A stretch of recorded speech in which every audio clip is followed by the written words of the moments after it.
मेरे दोस्तों, नई कहानी अपलोड हो गई है। अगर आपको पसंद आए तो लाइक करें और हमारे नॉवेल ऑफ किंग चैनल को सब्सक्राइब करें। मेरा बस चले तो इस मोटे को पूरे कॉलेज के सामने बेइज्जत करके रख दूं। कॉलेज की एक लड़की ने दीपक को देखकर कहा। दीपक अपने कॉलेज के गेट से कॉलेज में एंटर कर रहा था। हाँ अंजलि, मेरा भी यही दिल करता है। तभी दूसरी लड़की बोली, दीपक एक मोटा भद्दा और काला सा लड़का था। अपने इस रूप की वजह से वो हमेशा मजाक का पात्र बनता था। सोसाइटी की दुत्कार और लोगों के कड़वे रवैये ने दीपक के चेहरे से हंसी छीन ली थी। घर से बाहर तो दूर, उसके अपने घर में भी उसकी कोई इज्जत नहीं थी। उसका छोटा भाई लकी कभी उससे बात नहीं करता था, हमेशा उससे दूर भागता रहता था। उसके पिता भी उसे नकारा निकम्मा ही समझते थे। सिर्फ उसकी माँ ही उससे प्यार करती थी, लेकिन वो हमेशा बीमार रहती थी। दीपक के पिता की एक जूते की फैक्ट्री थी। हालांकि ये सब कुछ जायदाद और फैक्ट्री दीपक के पिता का था, लेकिन उसकी जायदाद अभी उसकी माँ यानी यशोधरा के नाम ही थी और वो अपनी पूरी जायदाद अपने बेटे के नाम करना चाहती थी। लेकिन दीपक का सौतेला बात सुधाकर किसी न किसी तरह से उन्हें समझा देता कि दीपक तो अभी बच्चा है, अभी उसकी उम्र नहीं है ये जायदाद वायदाद के चक्कर में पड़ने की। अगर दीपक का सगा बाप होता तो वो दीपक के साथ ऐसा नहीं करता। सुधाकर दीपक के पिता का चचेरा भाई था। दीपक के पिता के मरने के बाद उसके चचेरे भाई ने उसकी बीवी से शादी कर ली और दीपक के पिता की जायदाद और फैक्ट्री को हथियाने के मंसूबे बनाने लगा। सुधाकर हर मुमकिन कोशिश कर रहा था कि पूरी जायदाद उसके अपने बेटे लकी के नाम करवा सके, लेकिन उसे कोई रास्ता नजर नहीं आ रहा था। इसलिए सुधाकर अपने दोनों बेटों में बहुत भेदभाव करता था, लेकिन दीपक की मां के सामने वो दिखावा करता था। दीपक कॉलेज के अंदर एंटर होता है, तभी सामने से उसकी एक लड़की से टक्कर हो जाती है। देखकर नहीं चल सकता, अंधा है, उस लड़की ने चिल्लाकर कहा। मैं देखकर ही चल रहा हूँ, आप ही मेरी तरफ भागती हुई आई हैं। आपका ध्यान कहीं और था, इसलिए आप मुझसे टकरा गई। दीपक ने अपनी बात रखते हुए कहा। मुझसे फालतू बहस करता है, जानता है मैं कौन हूँ? उषा सिंघानिया नाम है मेरा, देवदत्त सिंघानिया की बेटी, उस लड़की ने चिल्लाकर कहा। दीपक ये नाम सुनकर अंदर से कुछ सहम गया। दीपक और कुछ कहता तभी वहाँ पर कॉलेज के प्रिंसिपल आ गए। ये सब क्या हो रहा है? प्रिंसिपल ने चिल्लाकर कहा, सर देखिए ये मुझे छेड़ रहा है। उषा ने रोते हुए कहा। हालांकि वो झूठ बोल रही थी, लेकिन इतनी सफाई से झूठ बोल रही थी कि कोई उसका झूठ पकड़ ही नहीं सकता, और ये देखकर दीपक भी हैरान था।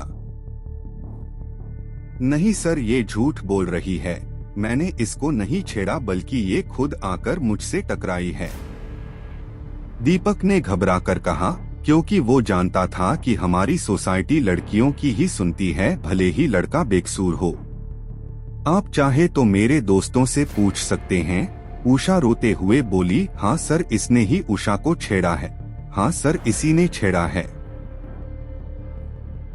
अंजलि और उसके साथ के लोगों ने मिलकर कहा, सर ये सब झूठ बोल रहे हैं। दीपक ने दोबारा कोशिश की अपने आप को सही साबित करने की, तभी उसकी नजर एक साइड में लगे कैमरा पर गई, जिसका फोकस उसी साइड था जहां पर ये सब हंगामा चल रहा था। तो दोस्तों, आखिर कहानी में आगे क्या होगा, यह जानने के लिए नॉवेल ऑफ किंग चैनल को सब्सक्राइब करें। और अगर कहानी आप सभी को पसंद आए तो वीडियो को लाइक, कमेंट और शेयर जरूर करें। आपके एक कमेंट और लाइक से हमें स्टोरी वीडियो बनाने के लिए मोटिवेट मिलता है। धन्यवाद। सर आप चाहे तो कैमरा चेक कर सकते हैं, दीपक ने खुश होते हुए कहा। उसकी ये बात सुनते ही चारों तरफ सन्नाटा फैल गया। अंजलि और उसके साथियों के तो होश उड़ गए, लेकिन उषा वैसे ही खड़ी थी, क्योंकि उसे पता था कि अब क्या होने वाला है। नहीं, मुझे कैमरा चेक करने की कोई जरूरत नहीं, मैं जानता हूँ तुम ही ने उषा को छेड़ा होगा और अपने कॉलेज में मैं ये सब बिल्कुल भी बर्दाश्त नहीं करूँगा। तुम 1 हफ्ते के लिए सस्पेंड किए जाते हो, प्रिंसिपल ने भवे चढ़ाते हुए दीपक की तरफ देखते हुए कहा और प्रिंसिपल अपने रूम की तरफ जाने लगता है। सर आप एक बार कैमरा चेक कीजिए प्लीज सर।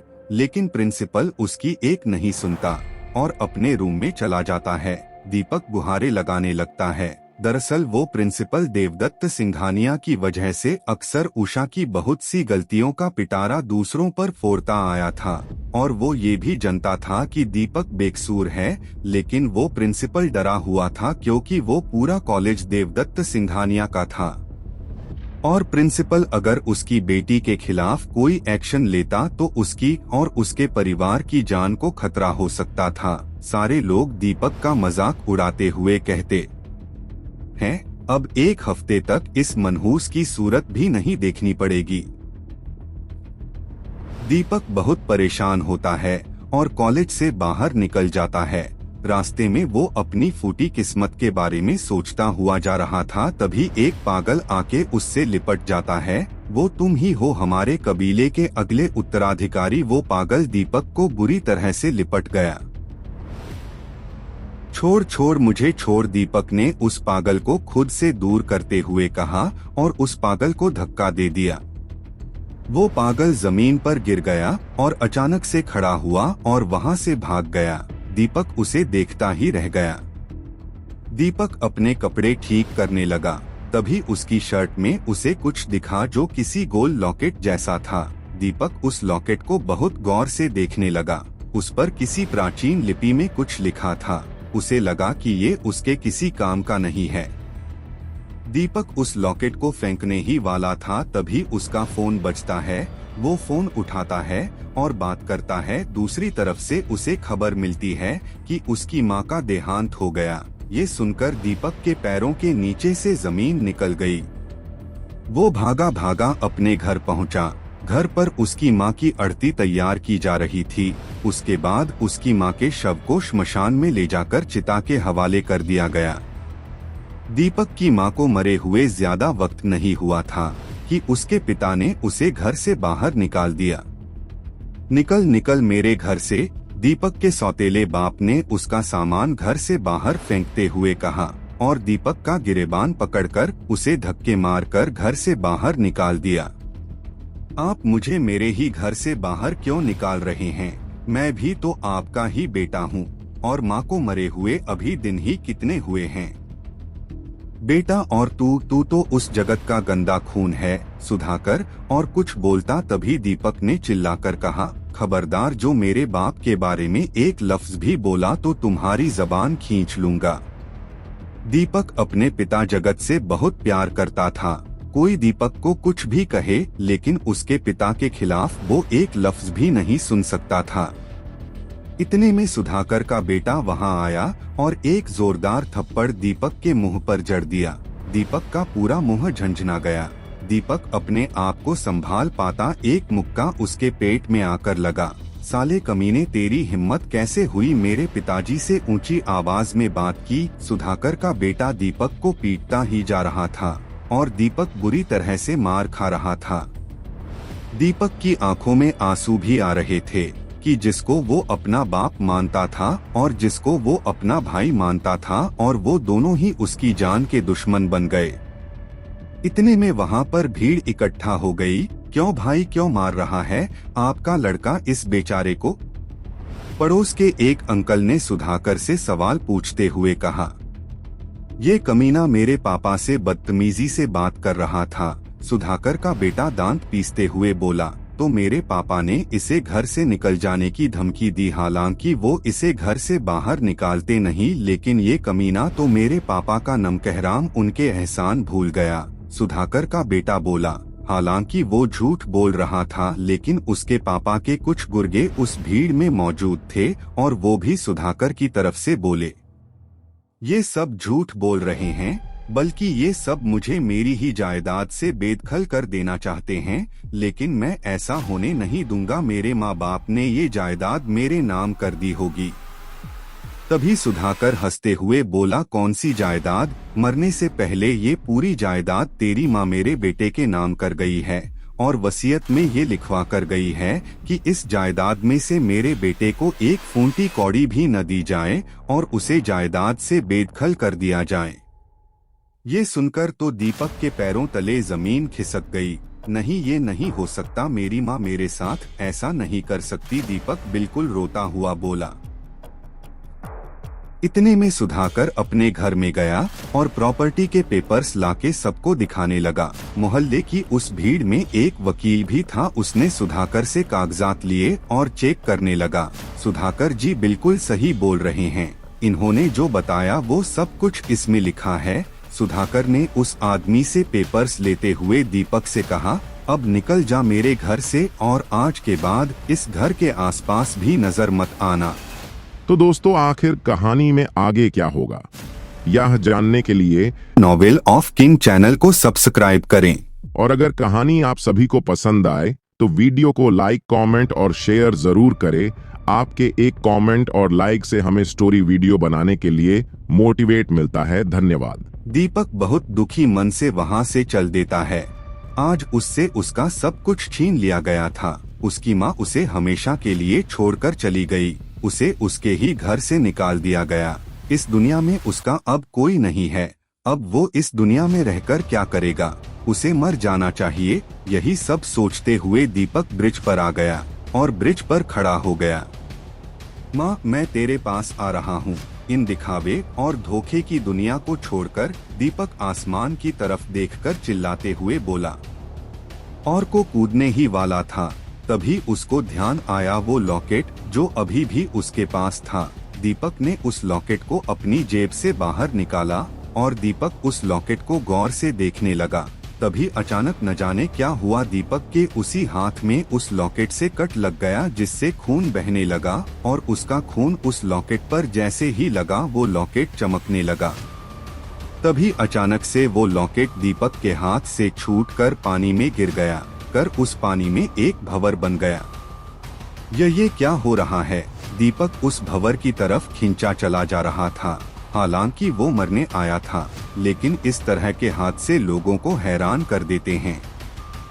दीपक उस भंवर में पूरी तरह से फंस चुका था और पानी की गहराइयों में डूबता जा रहा था और धीरे धीरे उसकी आंखें बंद होने लगी। अचानक उसके दिमाग में उसकी माँ की तस्वीर बनने लगी।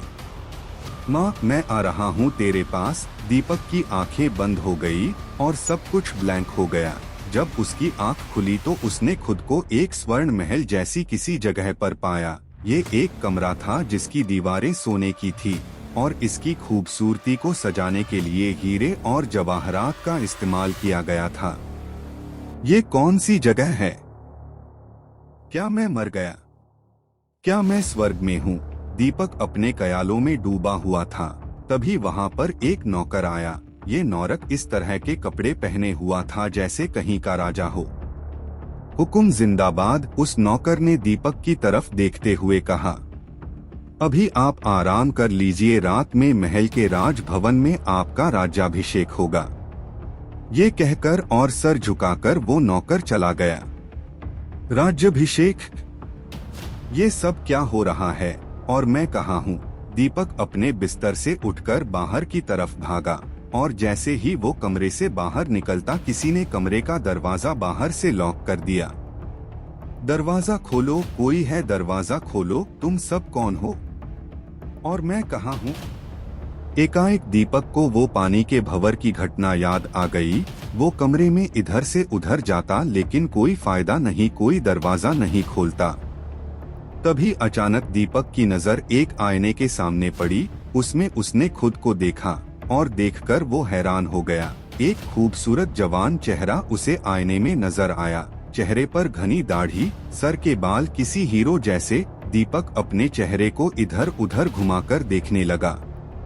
उसने अपने आप को देखा।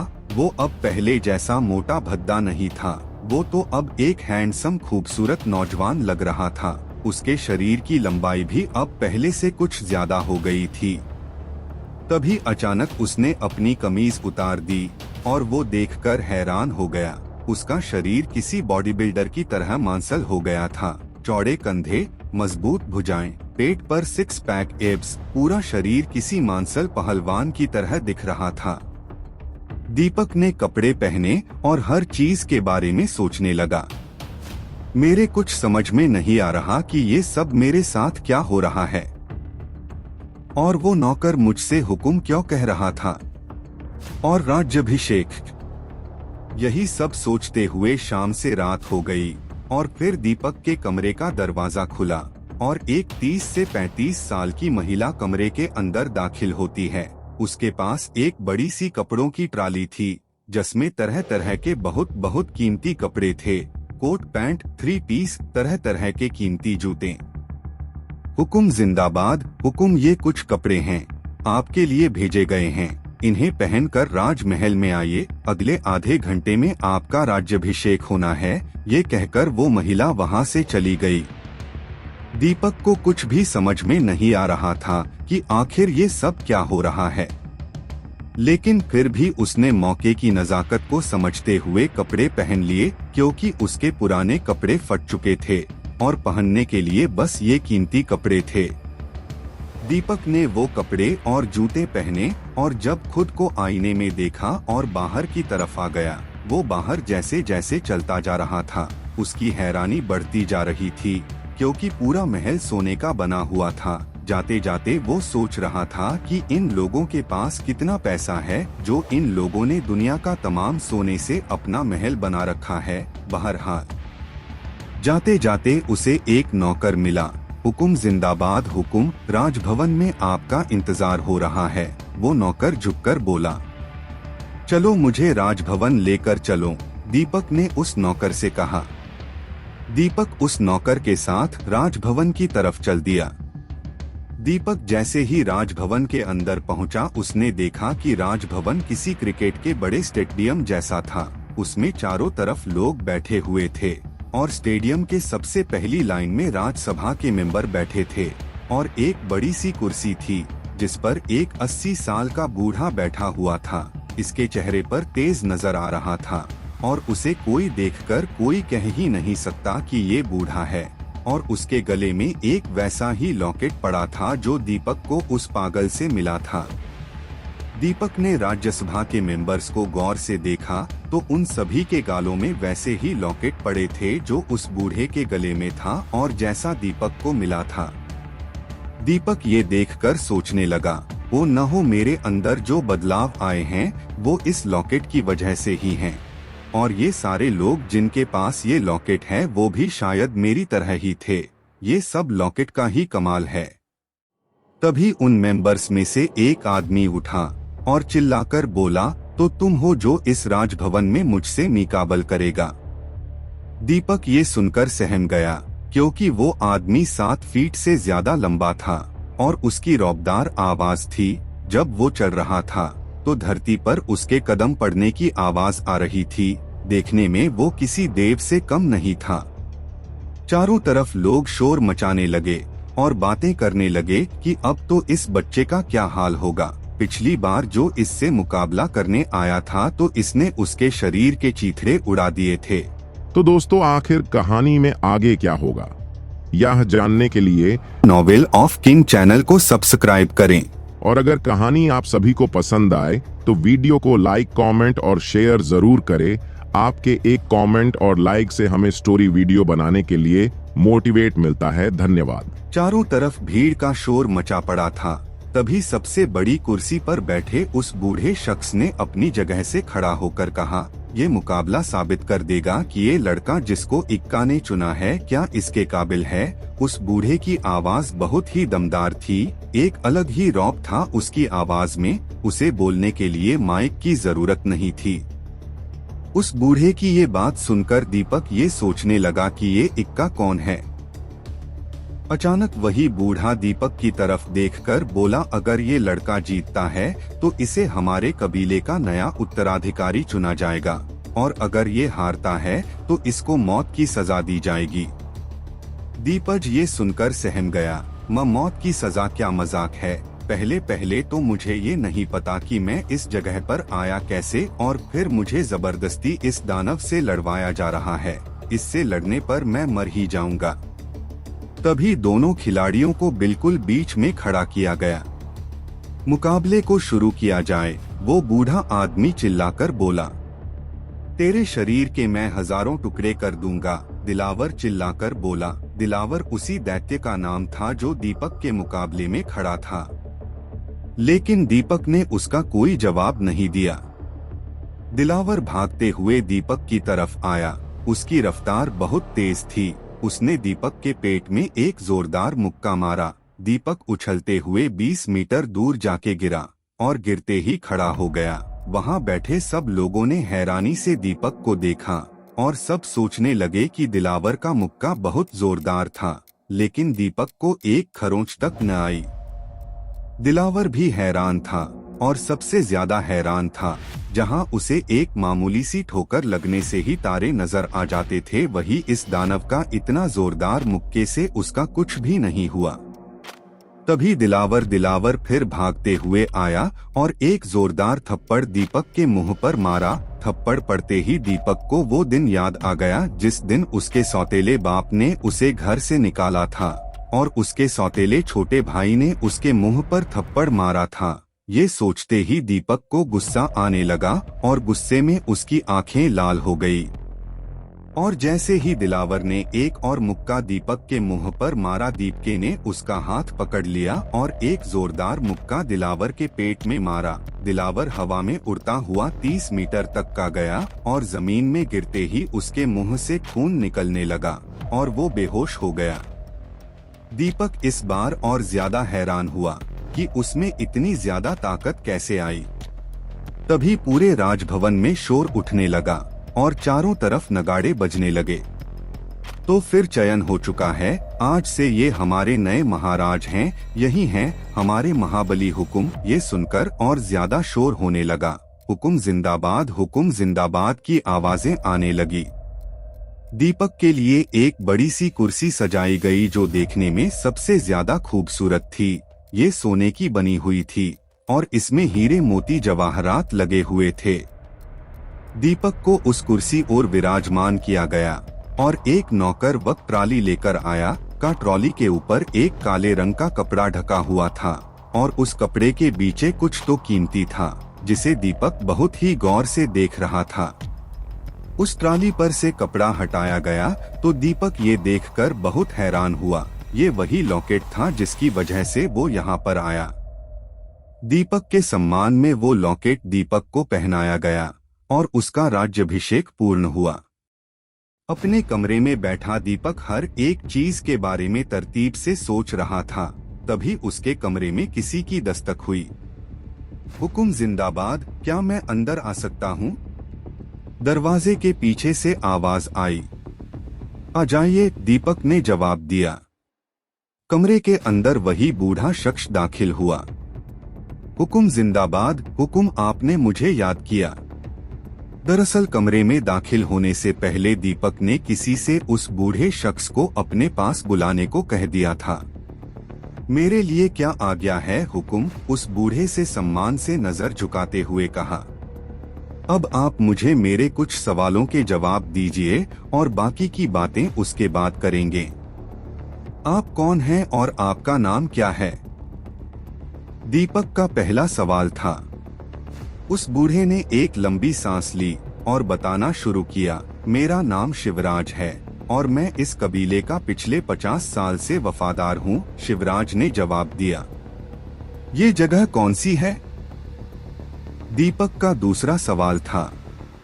इस जगह का नाम माया नगरी है क्योंकि ये जगह दुनिया पर तो मौजूद है, लेकिन दुनिया वाले इसके बारे में बहुत कम जानती हैं। और सबसे अहम बात ये है कि ये हमारे भारत देश में मौजूद है। इस जगह की खोज हमारे कबीले के सबसे पहले सरदार महाराज सूर्य प्रताप जुनगा ने की थी।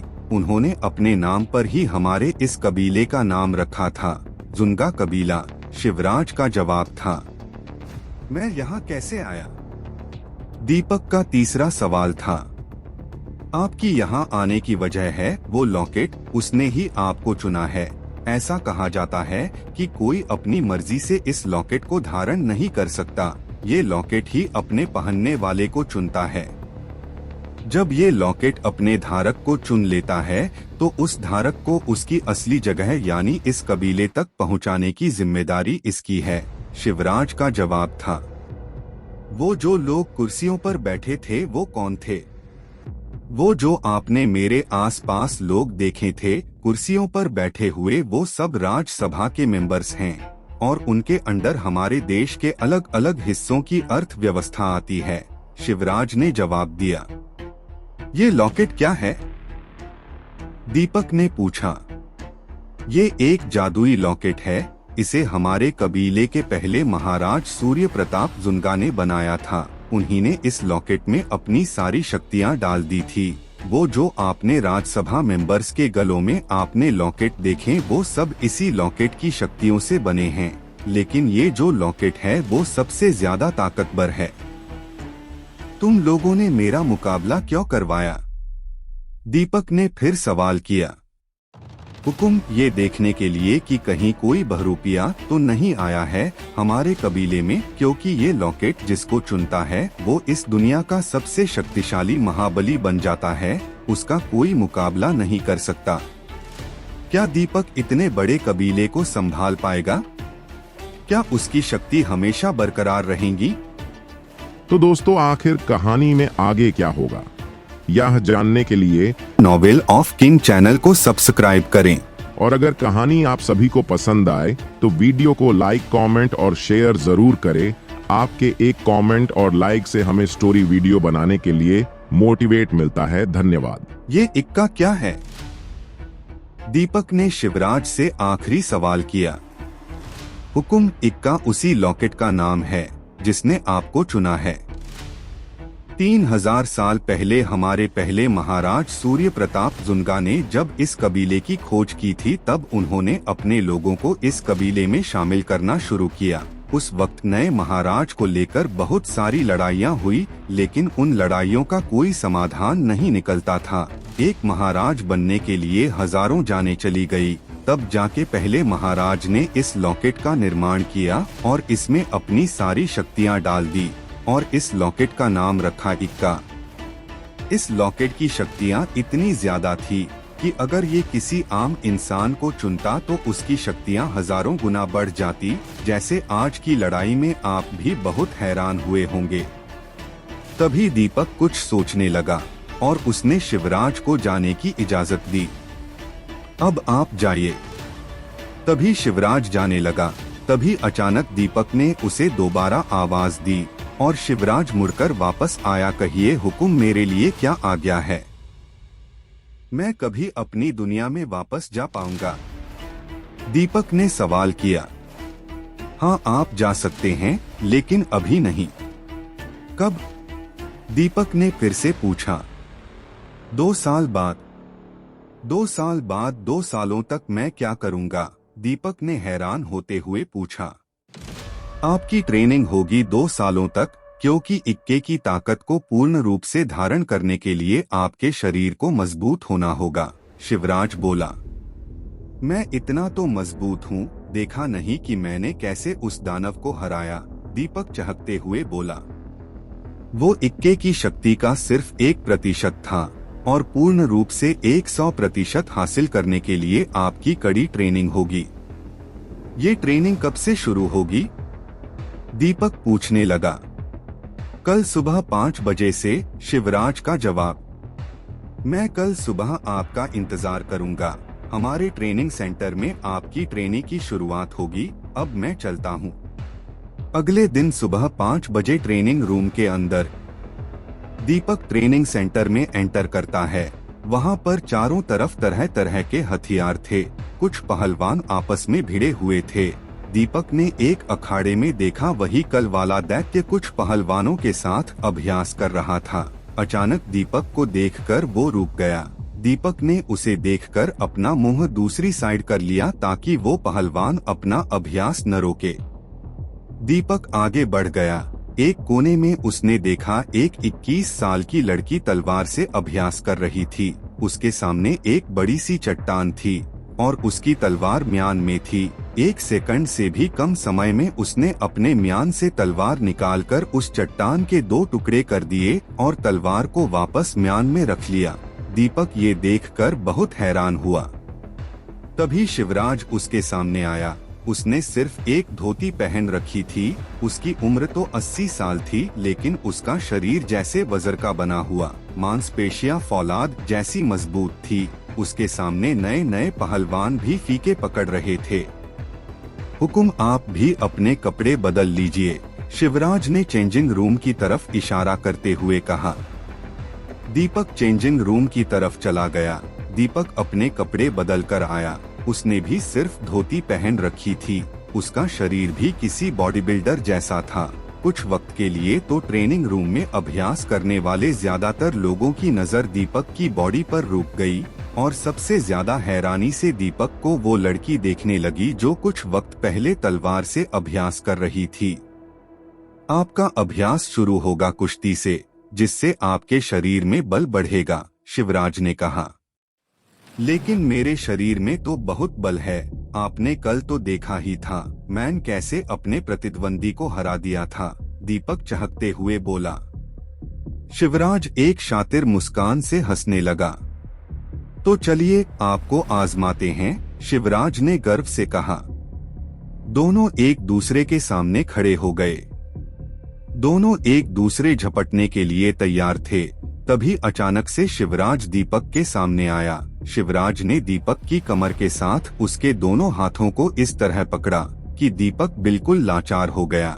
दीपक खुद को छुड़ाने की कोशिश करने लगा, लेकिन शिवराज की ताकत लाजवाब थी, जिस वजह से दीपक खुद को छुड़ा न सका। शिवराज ने अपनी कमर को पीछे की तरफ पूरी तरह से घुमा दिया और दीपक को एक जोरदार पटखनी दी। दीपक जमीन पर गिरकर चारों खाने चित्त हो गया, और ये काम शिवराज ने महज 3 सेकंड में किया था। दीपक जमीन से उठ खड़ा हुआ और जैसे ही उसको होश आया, वो बिल्कुल हक्का बक्का रह गया। दीपक ये सोचने लगा कि आखिर इस 80 साल के बूढ़े में इतनी लाजवाब ताकत कैसे है। शिवराज जी, पहले तो आप मुझे ये बताइए कि आपकी इस ताकत का राज क्या है, दीपक ने शिवराज से सवाल किया। हुकुम, मैं रोजाना 2 घंटे ध्यान लगाता हूँ और 3 घंटे तक व्यायाम करता हूँ, और दिन की शुरुआत के साथ रोजाना 10 किलोमीटर दौड़ता हूँ, और अब आप भी बिल्कुल वैसे ही अभ्यास करेंगे जैसे मैं करता हूँ। दीपक ने हैरान होकर शिवराज की तरफ देखा। सबसे पहले आपको इस पूरे ग्राउंड के 10 चक्कर लगाने होंगे, शिवराज ने दीपक से कहा। दीपक ने कुछ सोचा और वो ग्राउंड के चक्कर लगाने लगा। जैसे तैसे दीपक ने 10 चक्कर पूरे किए। अब आपको 1000 मुक्के और 1000 लातों का अभ्यास करना होगा। शिवराज ने दीपक को बता दिया कि कैसे करना है। दीपक ने मुक्के और लातों का अभ्यास शुरू कर दिया। दीपक ने आज बहुत सारा अभ्यास किया था। इसी तरह से दीपक का आज का अभ्यास पूरा हुआ। दीपक बहुत ज्यादा थक चुका था। दीपक अपने कमरे में आ गया और पीछे से शिवराज भी दीपक के कमरे में आया। हुकुम, आपके लिए पानी गर्म कर दिया गया है, पहले जाकर आप नहा लीजिए। दीपक ने सोचा, हम वैसे भी मैं 3 दिनों से नहाया नहीं हूँ। दीपक नहाने के लिए बाथरूम में चला गया। वो जैसे ही बाथरूम में घुसा, उसे अजीब सी जड़ी बूटियों की खुशबू आई। उसने देखा कि सामने एक टब है और उनमें गर्म पानी मौजूद है। दीपक अपने कपड़े उतारकर उस पानी में उतर गया, और जैसे ही वो पानी में उतरा उसे बहुत अच्छा लगा। उसकी सारी थकान गायब हो चुकी थी। क्या दीपक 2 सालों तक ट्रेनिंग पूरी करता रहेगा? आखिर दीपक शिवराज का सामना क्यों नहीं कर पाया? और वो लड़की कौन थी जो दीपक को गौर से देख रही थी?